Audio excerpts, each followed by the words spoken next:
For the month of February, our family did a challenge to not go grocery shopping for the whole month.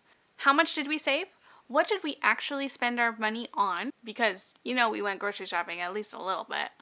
What was the easiest and most challenging parts of this challenge? And what would I do differently next time? I'm going to give you a full update, but first let's go over why I'm doing this challenge in the first place. For 2024, our family decided to do a low-buy year. And by that, I mean, I thought it was a good idea, and they're all really cool and supportive and went along with me. These are the reasons why we're doing it. Number one, we want to focus on living and experiencing life instead of just buying things. I needed to reduce overwhelm. I have 4 kids. I am just feeling like I want to get back time that we lose from cleaning and organizing things. Most importantly, I want to teach my kids how to budget and how to save money. We have a couple of goals. Number 1 is to pay off our credit card debt. Number 2 is to increase our savings to $10,000 or more. Number 3 was to establish consistent meal planning. Number 4 was to create a zero-based budget that we could actually stick to. And number 5 was just to live more intentionally. Our income for this month was $8,540. Our expenses was $7,131. This was better than January, but it was still over the budget that we had thought we could set. We went over budget in these categories. Home maintenance, $143. Shopping, $208. We needed some clothes. And clothes are in our yellow light categories, so they are allowed as long as they're in need, not just a want. We also went over in gas and vehicle maintenance, and we went over in January as well, so I'm beginning to think that I just might need to expand this budget because we are driving more than we were before. We also went over budget in our eating out. I was really hoping we could minimize that, and we did do better than January. We went out to eat 13 times in January and only 10 times in February. So we did do better, but I was really hoping to keep it under $100, and we actually spent $246. It's not killer, but it still went over budget. Our goal was to not go grocery shopping, to reduce the eating out and the amount of money we spent on lunches. And while we went over budget on eating out, we did do under budget on the other 3 categories, which is awesome. We paid $432 in debt, so now our credit card is sitting at $4,550. We added money to savings. We added $300 automatically comes out of our account and into savings, which thankfully that is what we do, because otherwise sometimes it just gets forgotten. And so now our savings is at $5,901. Okay, now for the fun stuff. How did we do on this challenge? We saved $451 off of our regular grocery budget that we had. We generally planned for $1,000 for our groceries, and we saved $451. I also tracked what we were eating every night and some of the lunches. I didn't even track all of our food because it just got a little overwhelming, but what I did track came out to $448. And so the total amount of money that we saved was $999. That is like mind blown. I can't even believe that we almost hit the goal that I bid. Well, we basically hit the goal that I set. I thought we could save $1,000. We did it. I am shocked. The only thing that I'm kind of like, well, I don't know if that really counts, does it? Like I shared in my video last week where I did the reset, and I talked a little bit about this. This concept of saving money by eating at home, it's a little convoluted because I do have to pay for that money at some point in time.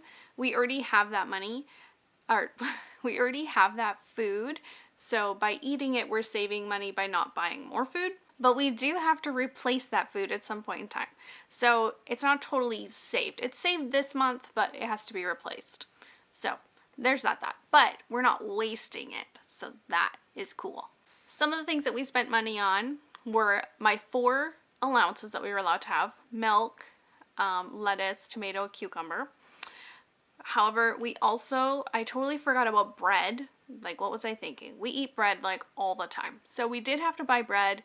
I think my husband bought some juice crystals. Oh, we also bought some fruit that I wasn't planning on buying. We did do the eating out way more than I thought we were going to. I was really hoping we could just cut it down to once a week. Obviously, maybe we'll just work on that habit, and then throughout the year, maybe we'll get down to once a week. We shall see. All right, what was the easiest part of the challenge? The first 2 weeks. By far. They were we were like gung-ho, committed. We were able to sustain the momentum and self-discipline. So those first 2 weeks were definitely the easiest part.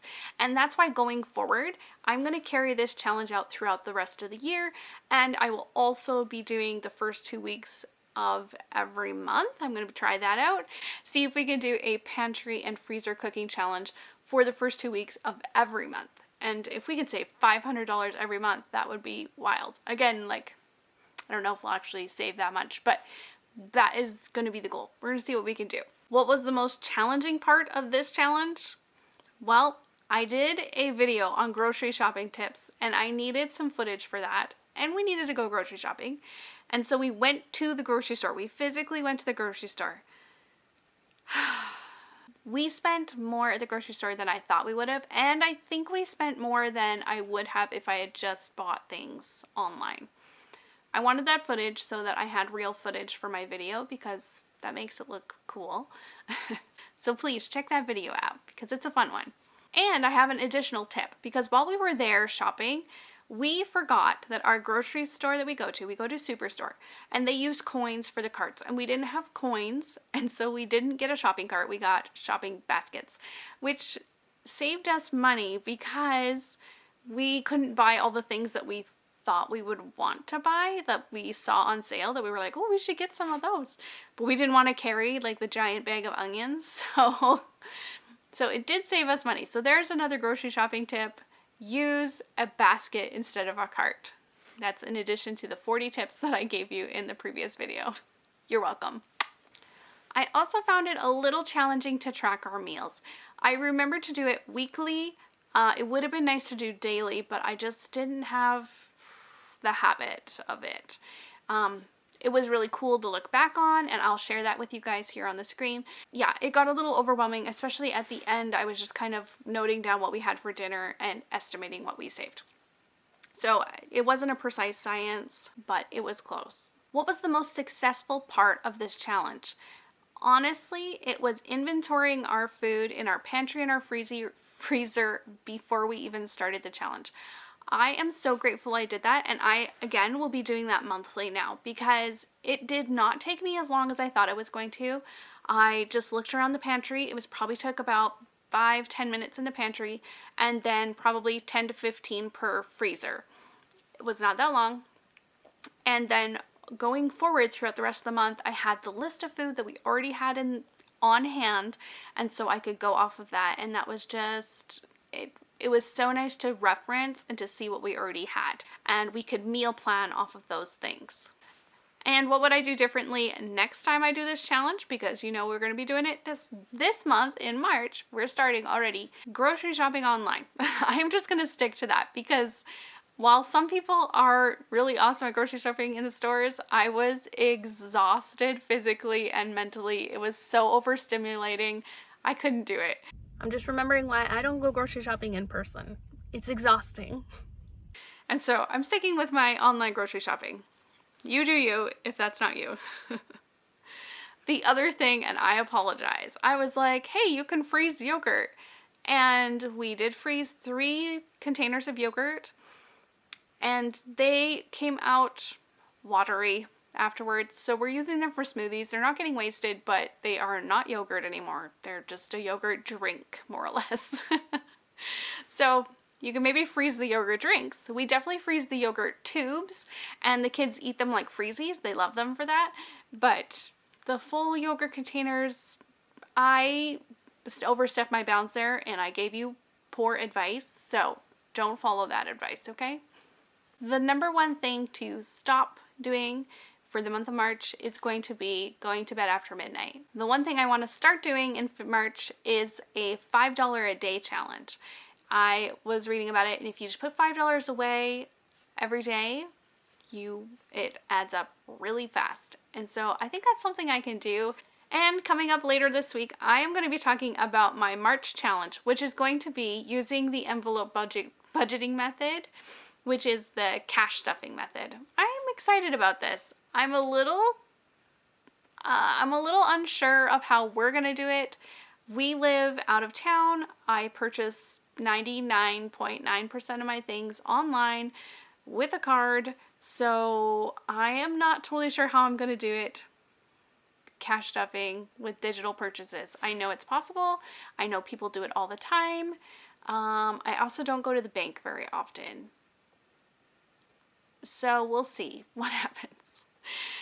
I may be doing some kind of like substitute for cash, like using actual cash in the bank, but having at home kind of like paper play money, like Monopoly money, and using that to just kind of track, and then doing things digitally, transferring things so that it works for our savings and everything. So that is the plan. I'm going to talk about that later this week. I'm going to work out the details, and I will share that with you next time. Okay, see you then.